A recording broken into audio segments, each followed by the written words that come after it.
नमस्कार। मैं doctor Krishna Mishra, associate professor zoology, सम्राट पृथ्वीराज चौहान राजकीय महाविद्यालय अजमेर। आज हम टॉपिक स्टार्ट करेंगे प्लेकोडर्म। इस टॉपिक में इंट्रोडक्शन, प्लेकोडर्म्स का टाइम और प्लेस ऑफ ओरिजिन, प्लेकोडर्म्स के सलाइन फीचर्स, इसका क्लासिफिकेशन, इनकी एफिनिटीज और बायोलॉजिकल सिग्निफिकेंस के बारे में बात की जाएगी। Introduction to placoderms. Placoderms Greek word से मिलकर के बना हुआ है। ये दो शब्दों से मिलके बना है।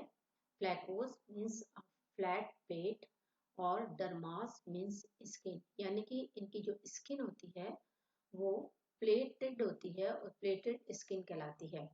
प्लेकोडर्म, they are quite different in several respects, are considered closer to the cartilaginous fishes and treated as gnathostomata. They were jawed, heavily armored, spiny-finned, and possessed paired fins.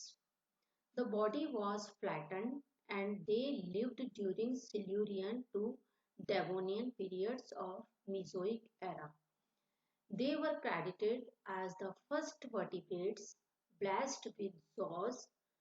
Romer stated that perhaps the greatest of all advances in vertebrate history was the development of jaws, causing drastic revolutionary improvement in the mode of their life.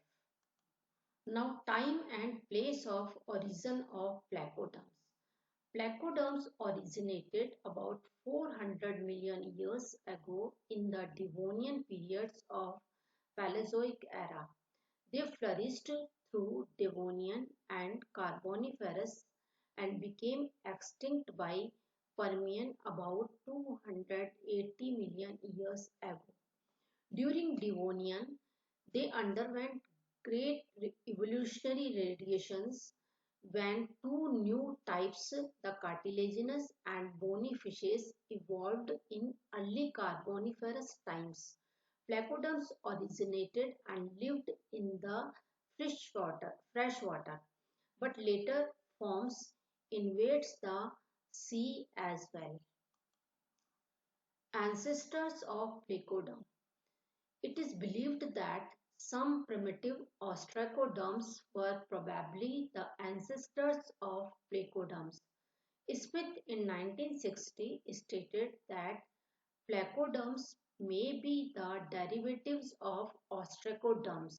However, their fossil records does not show any connecting link between the jawless and jawed fishes. Saline features of placoderms. Placoderms were regarded as the first true fishes. They were called plate-skinned fishes and they had a bony armor like that of ostracoderms. They were mostly the bottom dwellers and lived on invertebrates like their Agnatha ancestors counterparts. They were closer to the cartilaginous fishes. The shape and size of body widely varied but had a dorso-ventrally flattened body. That is an adaptation for bottom living habit. Their size ranged from few centimeters to 10 meters. Body was divisible into head, trunk and tail. The head and trunk were covered by bony shields while the tail remained mostly naked. In a few forms, the tail also had a covering of small, thin scales. They had paired fins. The tail were heterocercal. Jaw suspension was primitively autostylic or aphatohyodian type. Aphatohyodian types means the jaws are supposed to have originated from the first pair of gill bars, that is mandibular arch, in front of the first gill slits. Hyoid arc remains unmodified and did not support the jaws. This type of primitive jaw suspension it is known as aphatohyodian type, which is present in Placoderm. The Placoderm jaws is autostylic, that is, it is articulated by its own processes to the cranium. Platoquadrate and mandibular bones remained unossified and fused rigidly to the head shield or to the inner part of the cranium.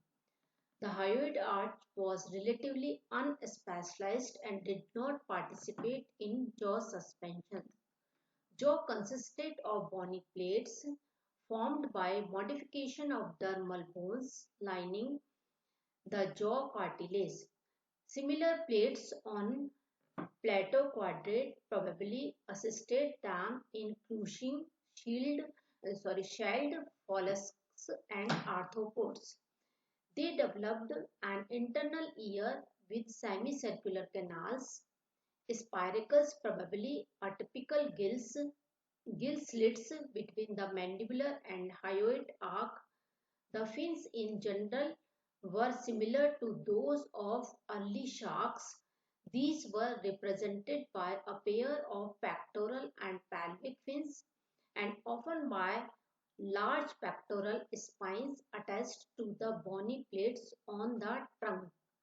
Males had pelvic clasper. What is the biological significance of placoderms? Placoderms were the earliest of the known fossil vertebrates with jaws, mostly creatures of the Devonian. Their bony armor links them genetically with their predecessors, the ostracoderms. With bony jaws and paired fins, they were more specialized than ostracoderms. A new era in the history of fishes opened with the advent of jaws. As Professor A. S. Romer recalls in his book The Vertebrate Body, that perhaps the greatest of all advances in vertebrate history was the development of jaws and the consequent revolution in the mode of life of early fishes. There is no fossil evidence for the ancestry of placoderms. Some primitive ostracoderms were probably their ancestors. According to one view, the placoderms all became extinct by the end of the Paleozoic era without giving rise to any sub-surviving forms. According to another view, the cartilaginous fishes or chondrochthyes and the bony fishes or osteichthyes both arose in early Devonian from some primitive groups of cartilaginous fishes did not give rise to the bony fishes. Thus, bone rather than cartilage is to be considered a primitive characteristic. Thanks.